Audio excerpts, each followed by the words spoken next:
아시다시피 저희 집에 딸만 둘이 있다 보니까 요새는 지들도 여자라고 아침마다 정말 옷 입는 것 때문에 전쟁이에요, 전쟁. 앞에 이제 당사자들이 있어가지고 좀 말을 꺼내기가 좀 뭐한데, 아유 좀 이제 막 좀 조금이라도 껌티티한 옷이면 절대 안 입으려고 그래요. 또 바지 핏이니까 바지가 너무 펑퍼하지 말라든지 바지가 너무 좀 달라붙는다 그러면 또 안 입으려고 그러고요. 또 유달리 모르겠어요. 지금도 그런 옷 입었는데 유달리 허연색 옷을 참 좋아하더라고요. 아이보리, 은은한 허연색. 네, 까다롭습니다. 근데 이 부모들이 봤을 땐 좀 그래요. 이제 그런 옷들은 아무래도 이제 때타기 때문에 하루만 입고 와도 옷 소매가 시꺼먼 게 때가 타가지고 와서 될 수 있으면 그런 옷들은 안 사 입히고 싶은데 죽어도 아이보리, 은은한 허연색 옷을 유달리 그렇게 좋아하더라고요. 그래서 매일같이 아침마다 전쟁이.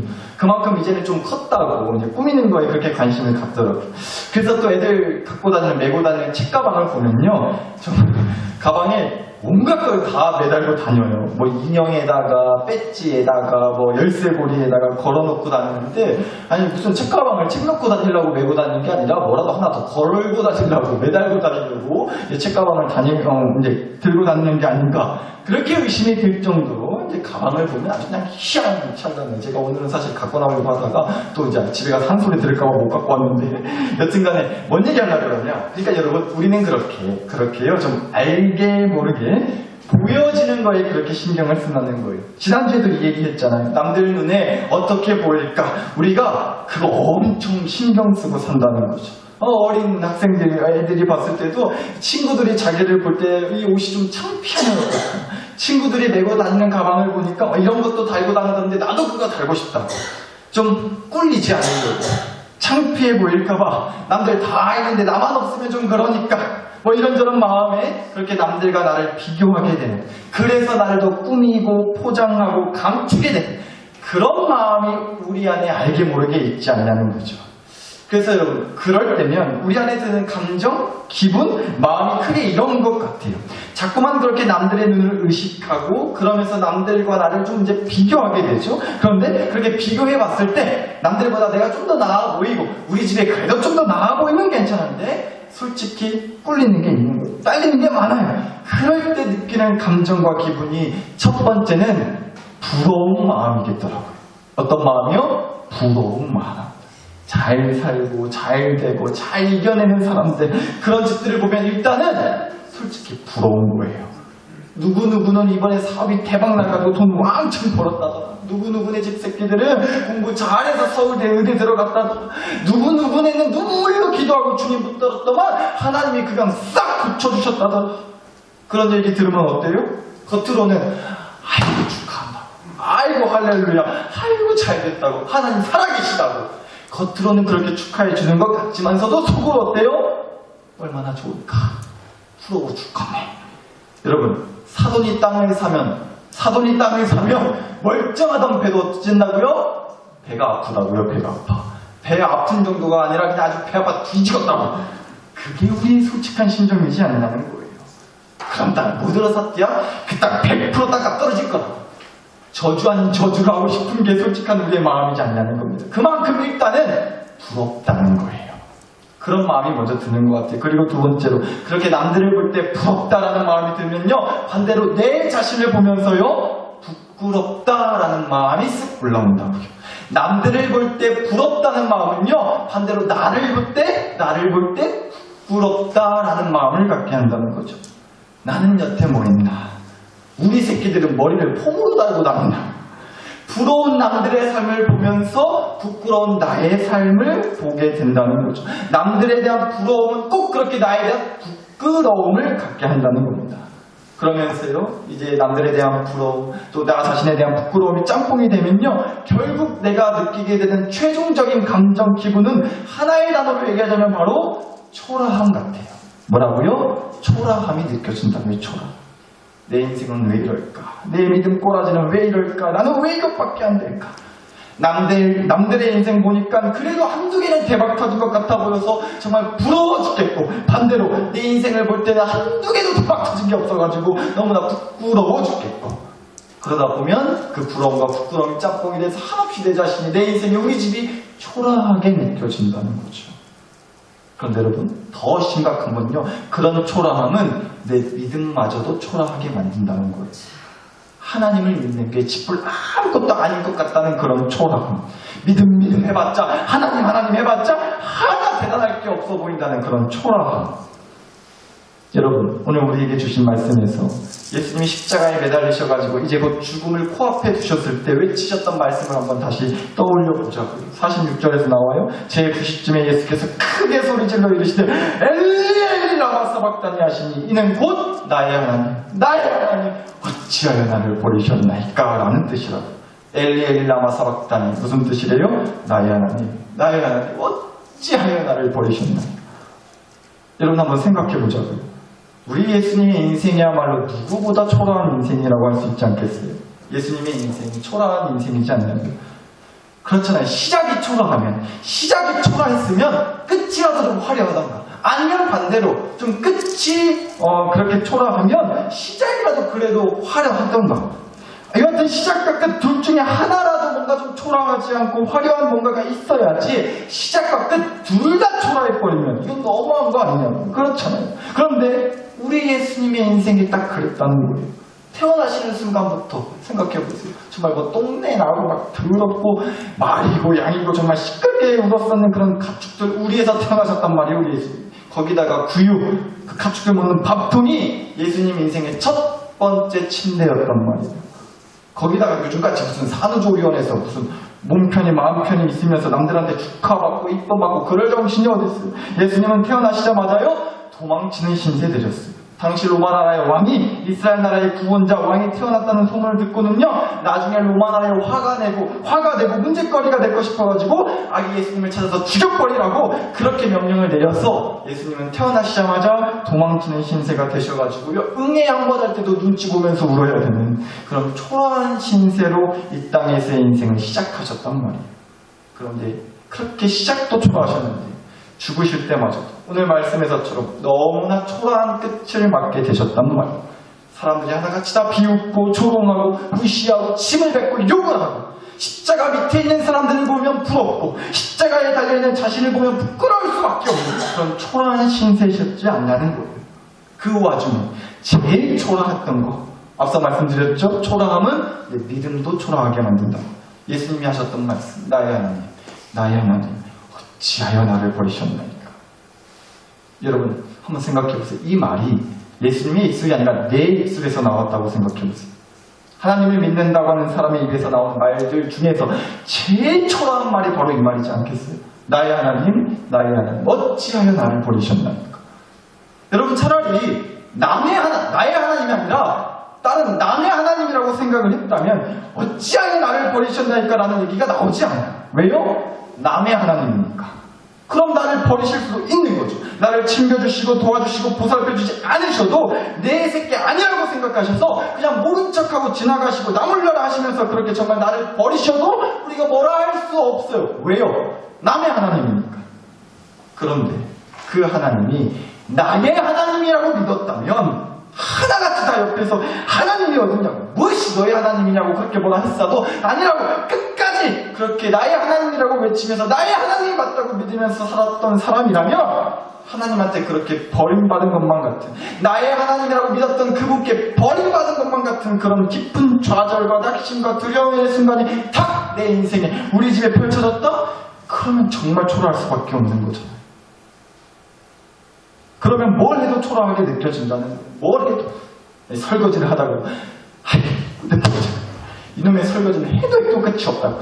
내가 설거지를 하려고 태어난 건지 이놈의 쌩이를 빡빡하게 그냥 문대버리고 싶다고 그런 마음이 들지 않겠어요. 밥을 하다가도 내가 이놈의 집구석에 식모로 들어온 건지 밥하는 기계인지 모르겠다.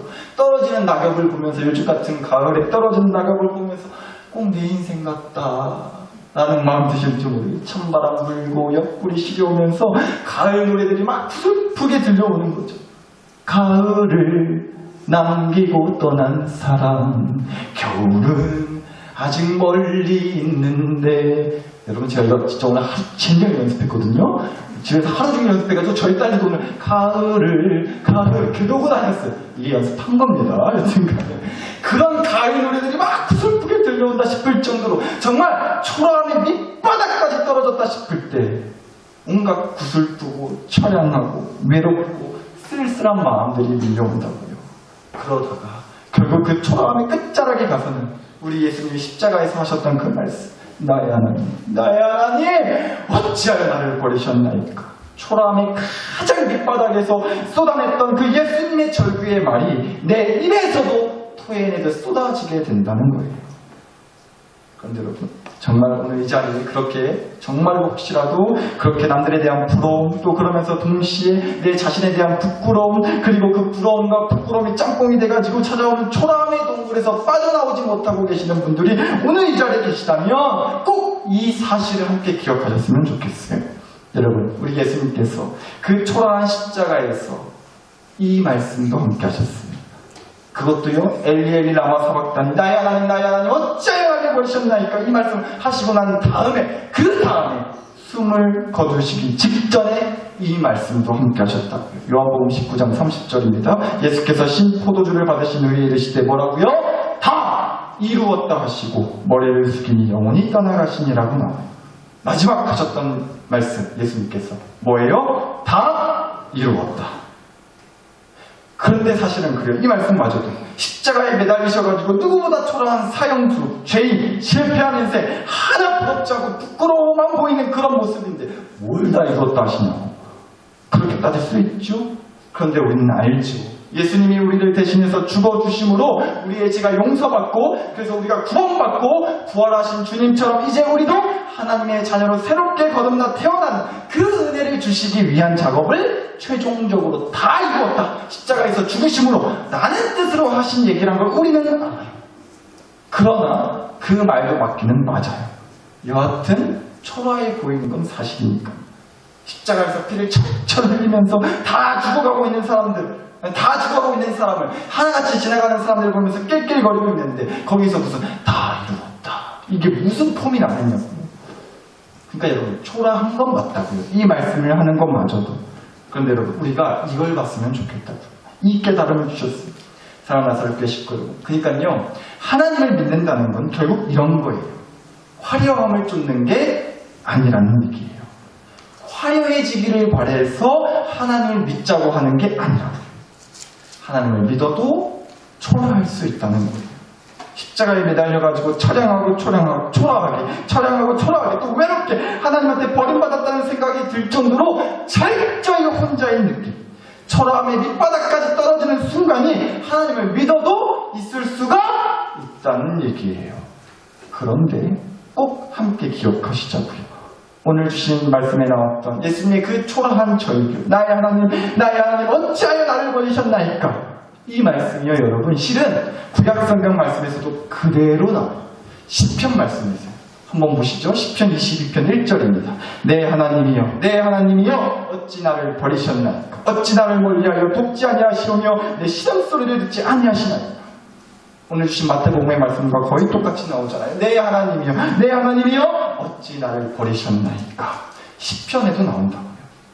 그런데 여러분, 시편 22편 1절, 그러니까 시작은 이렇게 시작을 하는데요, 이 시편 22편 이렇게 끝이 나요. 마지막 절인 31절을 보니까요, 와서 그의 공의를, 하나님의 공의를 태어날 백성에게 전하며, 여기요, 주께서 이를 행하셨다 할 것이로다. 보셨듯이 1절에서 분명 초라한 고백으로 시작했어요. 어찌하여 나를 버리셨나이까. 그런데 끝에 가서는 이렇게 끝이 나요. 주께서 이를 행하셨다 할 것이로다. 주께서 이를 행하셨다 할 것이로다.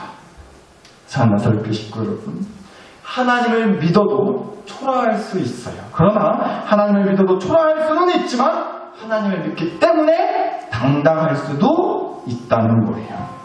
초라한데 당당해요. 예수님처럼 다 이루었다. 그리고 내 인생 별거 없다. 우리 집 새끼들 아예 솔직히 그냥 그렇다. 우리 남편, 우리 아내 보면 속 터진다.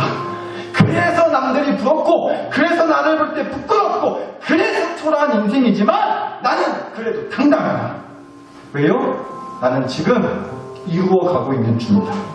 아니, 하나님이 분명히 다 이루어 주실 줄 믿는다. 이 믿음의 고백, 이 소망 가지고 사는 거예요.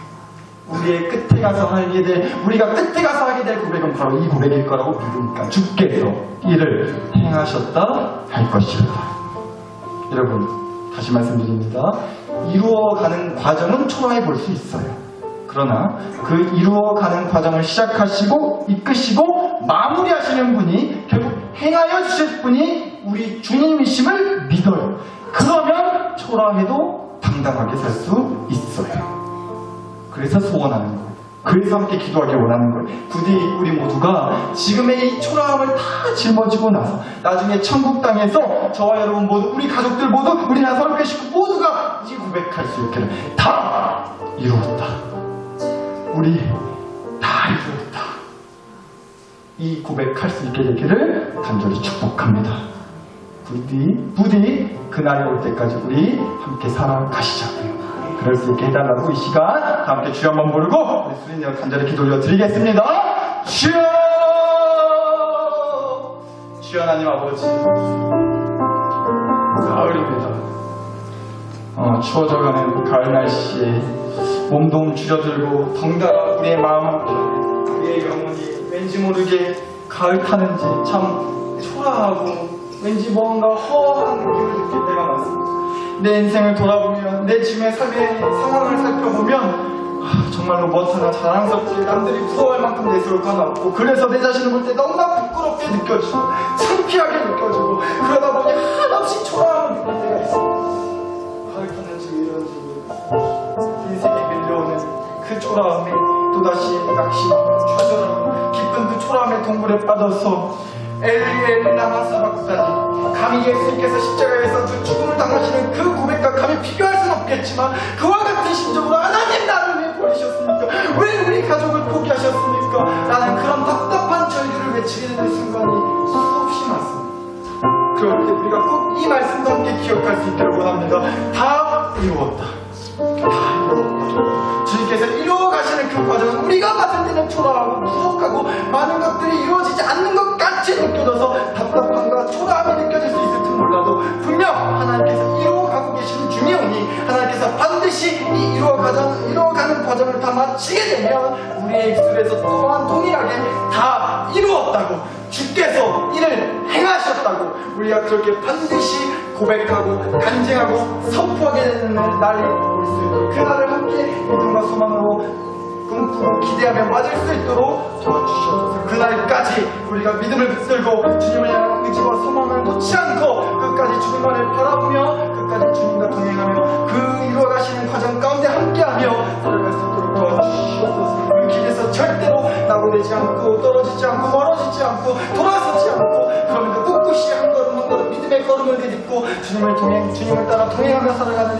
그런 인생이 될 수 있도록 주님 도와주시옵소서. 그래야 우리 모두가, 우리 사랑하는 나사로교회 식구 모두가, 우리 모든 가족들이 그날을 함께 맞이할 수 있도록 주님의 나라에 들어가 주님의 품에 안겨서 다 주님께서 행하셨고, 초라한 인생이었지만 어떻게 보면 세상에서 보면 볼품없는 인생, 부러움가 하나 없는 부끄러움 가득한 초라한 인생이었을지 모르지만 그 순간마다 나를 이끌어가시고 이루어가시기 위해 손을 들어주셨고 그렇게 끌고 가셨던 주님의 은혜가 있었음을 그날 우리 모두가 기억하며 함께 감사하게 되는 그날을 함께 맞이할 수 있도록 주님 도와주시옵소서. 우리 소원합니다.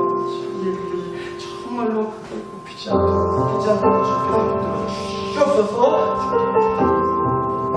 우리 계속해서 함께 기도하시겠습니다. 우리 사랑하는 나사로교회 식구들을 위해서 기도해 주세요. 우리 식구들의 건강과 믿음을 위해서, 가정의 평안을 위해서 함께 기도해 주시고, 우리 다음 세대 학생부 친구들을 위해서 함께 또한 기도해 주시길 바랍니다. 특별히 내일은 이제 수능 시험이 있는 날입니다. 제가 주일날도 말씀을 드렸지만 우리 학생부 친구들 중에 고3 수험생이 2명 있습니다. 김효성, 조선호, 이 두 학생 특별히 내일 수능 시험 이제 치르는데 준비한 만큼 좋은 점수 결과 얻을 수 있도록 도와주시고, 또 앞으로 이제 수시 원서 접수한 것들 결과도 나오고 여러 가지 앞으로 대학과 진로에 대한 고민 또 걱정 가운데 있는데 원하는 곳에 꼭 합격할 수 있도록 해주시라. 그리고 그보다 더 어떤 결과가 주어지더라도 그 모든 과정들이 하나님께서 이루어 가시는 중이심을 믿고 우리 아이들이 끝까지 주님을 향한 믿음을 놓지 않고서 더욱 주어진 삶에 최선을 다해 하나님이 주신 꿈과 비전을 발견하고 그것을 위해 최선을 다해 살아가는 그런 학생들, 결과에 목매지 않고